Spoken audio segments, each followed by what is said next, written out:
Whispers of the Lavender Sky. In the quiet town of Marlow, nestled between rolling hills and fields of lavender, lived a young woman named Alara. She ran a small flower shop inherited from her grandmother, a place filled with colors, scents, and memories.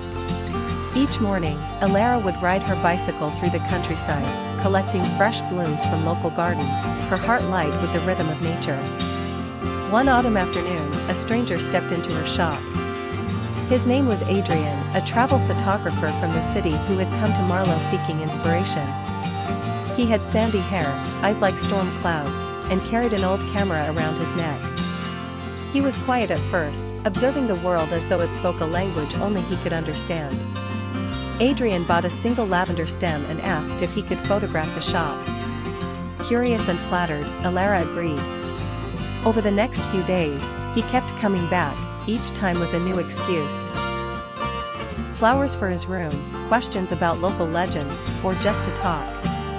They began to share stories over cups of chamomile tea, their laughter slowly weaving a bond between them. Alara was drawn to Adrian's gentle soul and his view of the world through a lens. He captured beauty in everyday things, raindrops on petals, children chasing kites, the way the sun kissed the hills at dusk. He told her she was like lavender, soft, strong, and rooted in magic. As the weeks passed, their friendship deepened into love. They wandered through meadows hand in hand, danced barefoot under moonlight, and whispered dreams into the wind. Adrian photographed every moment, preserving their love in frames of stillness. But time, like autumn leaves, began to fall.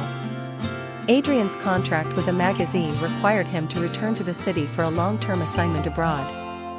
The news hit Alara like frost on her garden, silent and cold. They stood in her shop the night before he left, surrounded by wilting petals and unspoken fears. "I don't want to leave you," he said, his voice cracked with sorrow. "You must," she replied softly, her eyes glassy. "Your dream was never meant to stay in one place." Adrian kissed her under the lavender sky, promising he would come back. Days turned into months. Letters came, sometimes full of joy, sometimes filled with longing. He sent her photographs from Paris, Kyoto, Morocco, always with a tiny note, "Still looking for you in every sunset." Alara waited. She poured herself into her shop, planting new flowers, teaching kids how to grow beauty from dirt. But every evening, she walked to the edge of the lavender field, hoping for a sign. One summer, as the sky burned orange and violet, she saw a silhouette near the horizon. A man with a camera around his neck, walking toward her through the flowers. It was Adrian. He dropped his bags and ran. She met him halfway, tears streaming as their arms wrapped around each other like vines reclaiming the earth. "I'm home," he whispered. From then on, they lived with hearts stitched together by distance, hope, and the scent of lavender. Adrian never left again.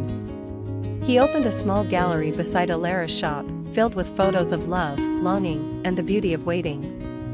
And every night, they watched the sky fade into purple, remembering the promise made beneath the lavender sky.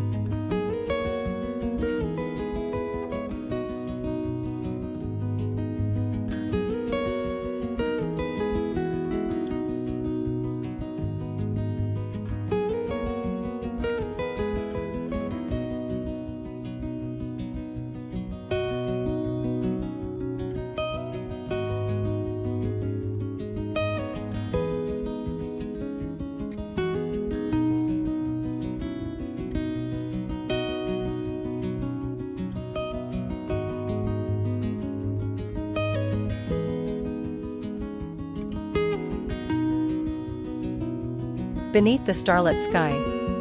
In a quiet coastal town nestled between the cliffs and the sea, lived a young woman named Alara. She was a painter, known for her vivid seascapes and dreamy skies, always capturing the soul of the ocean on her canvas. Her life was simple: sunrises with coffee on the porch, afternoons painting by the shore, and quiet evenings with a book.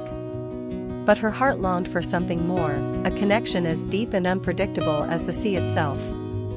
One stormy evening, as thunder rolled across the horizon, Alara noticed a figure struggling along the rocky shore. Without hesitation, she ran through the rain and helped the stranger to her cottage. He was a traveler, a photographer named Rowan, who had been exploring the coastline when the storm caught him off guard. Drenched and shivering, he thanked her, and their eyes met for the first time, his, dark and filled with stories, hers, bright and searching. Over the following days, the storm passed, but Rowan stayed. He offered to take photographs of Alara's paintings, and she, in turn, showed him the secret coves and cliffs only locals knew. They laughed often, talked about dreams under the moonlight, and shared quiet moments that said more than words ever could. Slowly, affection turned to love, gentle at first, like a tide touching the shore, but growing stronger each day. One evening, while watching the stars from the old lighthouse, Rowan told her the truth. He was only meant to stay a week, his next assignment would take him across the ocean. Alara's heart sank, but she nodded. She understood the need to chase one's dreams, after all, she painted hers every day. On the morning he left, he handed her a small envelope. Inside was a photograph of her, painting by the sea, and a note: if the stars ever lead you across the ocean, follow them. I'll be waiting. Seasons passed. Alara painted, but now her skies were filled with longing. One day, she sold a collection that brought her an invitation to showcase her work, across the ocean, in a gallery in Prague. Under a starlit sky far from home, she walked into the gallery's opening night. The room was filled with her art, her heart in every stroke. But it was the man standing beneath her favorite painting who stole her breath. Rowan. He smiled, holding a camera in one hand and her old envelope in the other. I followed the stars, she whispered. He stepped forward, brushing a strand of hair from her face. And they led you to me. They didn't need to say more. In that moment, across time and distance, they knew, some love stories aren't written in the sand, they're etched in the stars.